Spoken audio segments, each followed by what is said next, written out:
आप जैसे ही अपने अकाउंट में आएंगे आपने यहाँ पे आना है प्लेग्राउंड में।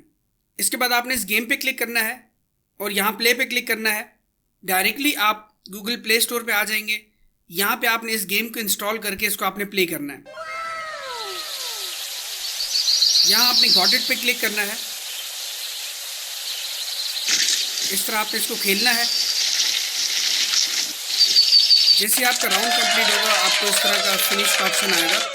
थोड़ी देर आपने खेलना है तो कीज़ आपको खुद यहाँ पे शो हो जाएंगी। आपने इन कीज़ को कॉपी करना है और उसके बाद फिर आपने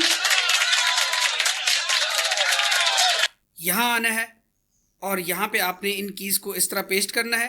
पेस्ट करने के बाद आपने रिडीम पे क्लिक करना है तो आपको 4 कीज़ रिसीव हो जाएंगी। और जब आपको ये 4 कीज़ रिसीव हो जाएंगी तो उनसे आप फिर इनकी मिनी गेम खेल सकते हैं। तो अगर आप एक बार रॉन्ग होते हैं तो दूसरी की लगा लें, फिर तीसरी की, फिर चौथी की। तो अगर आप ये मिनी गेम खेलते हैं तो उससे आपको रिवॉर्ड काफ़ी ज़्यादा मिलता है। अदरवाइज़ ये मेरा यूट्यूब चैनल है, हैमस्टर कॉम्बैट से भी ज़्यादा ज़बरदस्त डॉग एयर ड्रॉप है। इसके रिव्यू की आप वीडियो वॉच कर लें। ग्रैंड कॉम्बैट का एयर ड्रॉप है। ये एयर ड्रॉप्स भी बहुत जल्द लॉन्च होने वाले हैं। अभी मैंने रिसेंट एक वीडियो पोस्ट की है डॉग एयर ड्रॉप की, टोन ट्रांजैक्शन की। अगर आप ये ट्रांजैक्शन करते हैं तो आपको डॉग एयर ड्रॉप्स की जानिब से $20 से $200 फ्री में मिल सकते हैं। तो फटाफट इस वीडियो को आप देखें और आप यहाँ से भी फ्री अर्निंग करें। चैनल को अभी तक आपने सब्सक्राइब नहीं किया तो आप फटाफट सब्सक्राइब कर लें मजीद ऑनलाइन अर्निंग से रिलेटेड वीडियोस देखने के लिए। मिलता हूँ आपसे नेक्स्ट वीडियो में। टेक केयर, अल्लाह हाफिज़।